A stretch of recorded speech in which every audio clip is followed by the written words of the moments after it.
বিগত সরকার যাওয়ার দিন রাত্রেবেলা তাদের রেজাল্ট দিয়ে গিয়েছে, পোস্টিং দিয়ে যায়নি। 2017 সালে হেডমাস্টারদেরকে মামলা করে আটকিয়ে দেওয়া হয়েছিল।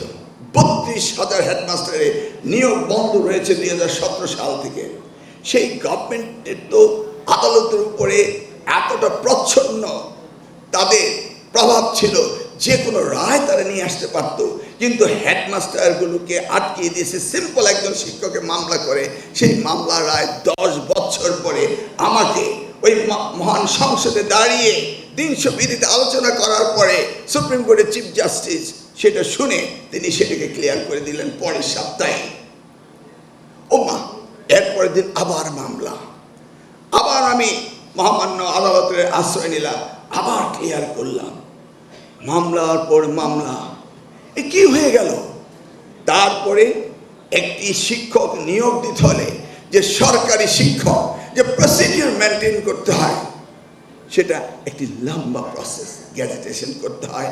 এই যে 14,300 শিক্ষক বিগত সরকার যাওয়ার দিন রাত্রেবেলা তাদের রেজাল্ট দিয়ে গিয়েছে, পোস্টিং দিয়ে যায়নি। যাওয়ার দিন রাত্রের বেলায় ফেব্রুয়ারি মাসে, বুঝতে পেরেছেন?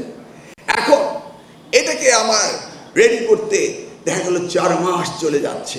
This a system, I cannot avoid the system. সেই জায়গায় আমি দেখছি এই ডিসেম্বরের ভিতরে আমি শিক্ষক দিতে পারছি না, তাহলে হাউ কুড আই এক্সপেক্ট এই বছরের রেজাল্ট তারা ভালো করবে?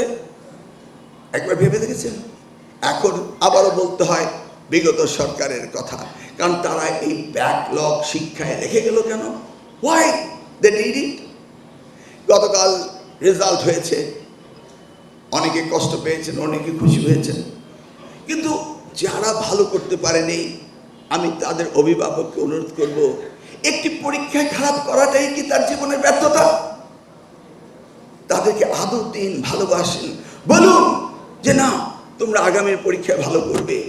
এই পরীক্ষাটি কি একটি ছাত্র বা ছাত্রীর জীবনের শেষ অধ্যায়? নিশ্চয়ই না।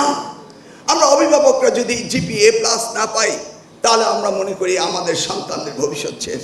এটা কি বাস্তব কথা? এটা কি হতে পারে? একটি ক্লাসে জিপিএ প্লাস পেলেই তার জীবনের সর্বোচ্চ স্বর্ণ শিখরে পৌঁছে গেল, আর জিপিএ প্লাস পেলে হলো না। তাদের শিক্ষণ পদ্ধতি কি, কতটা শিখেছে, কতটা আমরা তাদেরকে শেখাতে পেরেছি, এগুলি কি ভাববার বিষয় নয়?